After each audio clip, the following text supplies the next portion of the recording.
멈출 수 없었던 춤. 때는 1518년 여름이었습니다.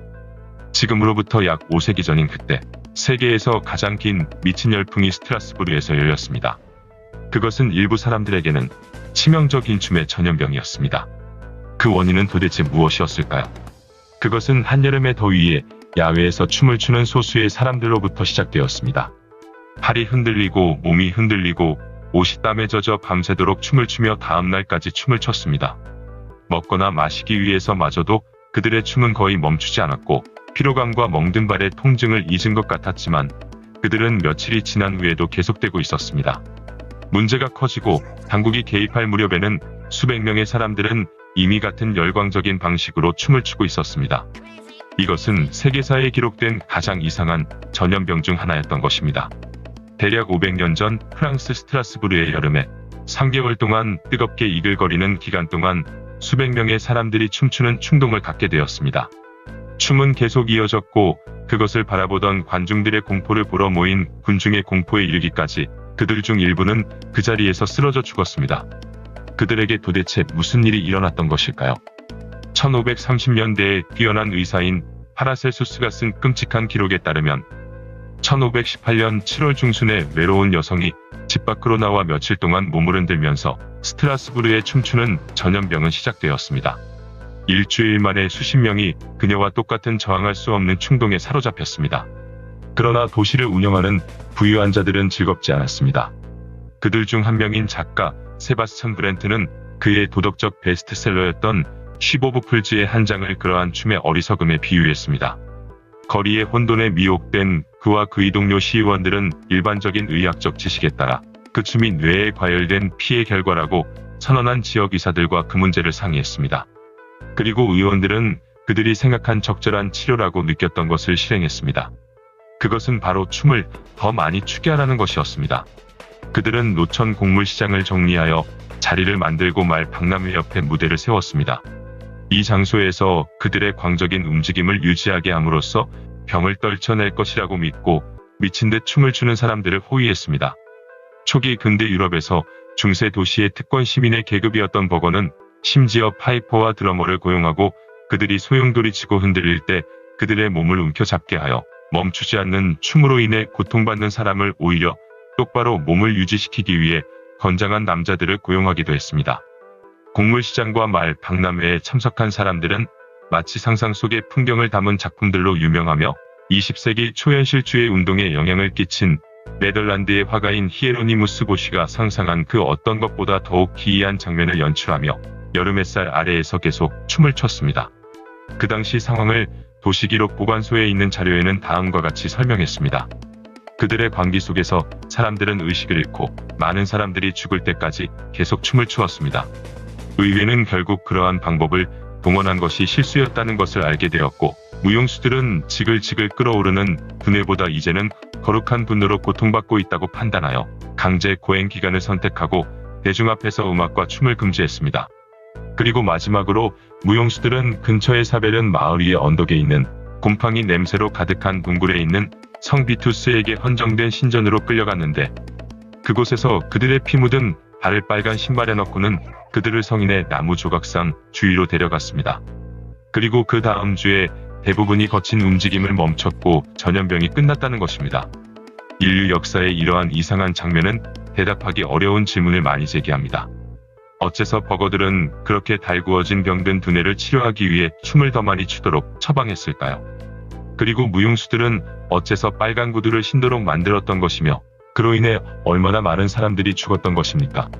당시 도시 근처에서는 한 작가가 기록하길 적어도 한동안은 하루에 15명씩 죽은 것으로 계산했지만 이것은 확증되지는 않았습니다. 무용수들이 춤을 추고 싶지 않은 것은 분명했습니다. 한동안 이러한 이상한 현상과 원인에 대해 맥가균 중독인 에르고티즘은 그러한 증상의 원인 물질로서 추측 가능해 보였습니다. 이것은 축축한 호밀에서 자라며 LSD와 관련된 화학물질을 생산하는 곰팡이로 오염된 음식을 섭취한 결과입니다. 그것은 무서운 환각과 격렬한 경련을 유발할 수 있습니다. 그러나 환자들이 그것의 섭취만으로 며칠 동안 춤을 추었을 가능성은 거의 없었던 것입니다. 무용수들이 종교적 반항자였다는 주장도 그럴듯하지 않습니다. 관찰자들은 그들이 춤추고 싶지 않다는 것이 분명하다고 판단했습니다. 그러나 그러한 여러 주장 중 가장 신뢰할 수 있는 설명은 스트라스부르 사람들이 과거에 대량 히스테리라고 불렸던 대량 시민성 질환의 피해자였다는 것입니다. 이전 세기에 수백 명 또는 소수의 사람들이 참여하여 라인강 근처의 거의 모든 마을과 도시에서 춤이 여러 번 발생한 적이 있었습니다. 상인, 순례자, 병사들과 그러한 물결을 타던 사람들과 함께 뉴스와 신념도 퍼져나갔습니다.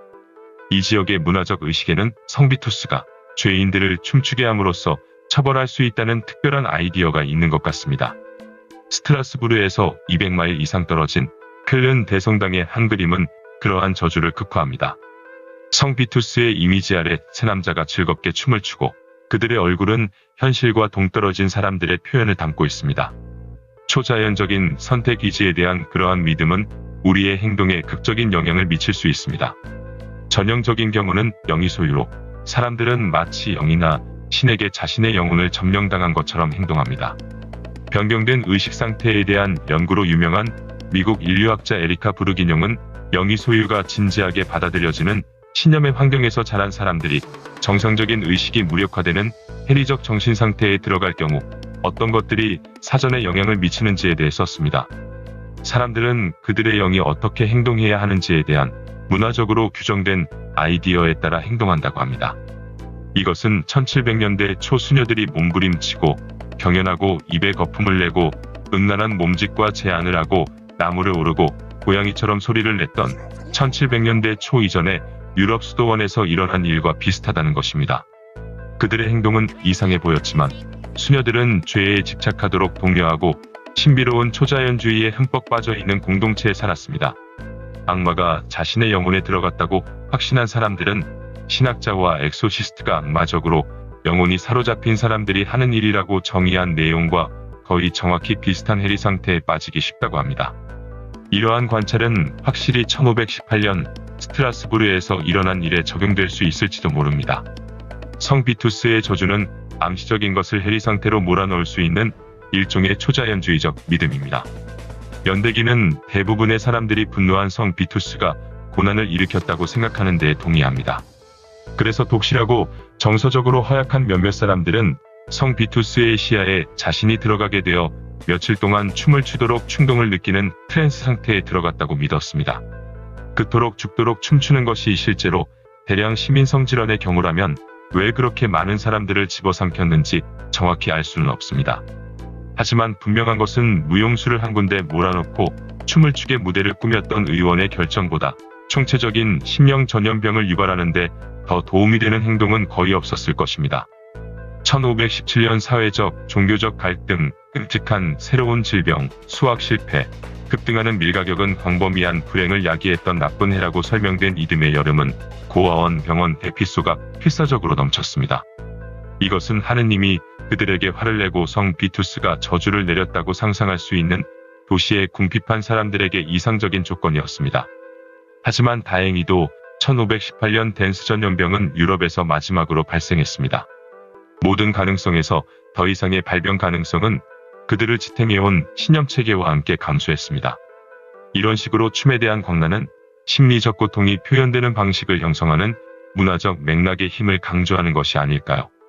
집단적 공포에 휩싸일 때 우리의 뇌가 우리를 데려갈 수 있는 그때의 기괴한 극단처럼 생생하게 드러내는 사건은 거의 없을 것입니다. 그러나 그러한 상황의 실체는 추측만 할 수 있을 뿐 확실한 것은 아무것도 없습니다. 여러분들의 생각은 어떠신가요? 오늘의 영상은 여기까지입니다. 시청해주셔서 감사합니다.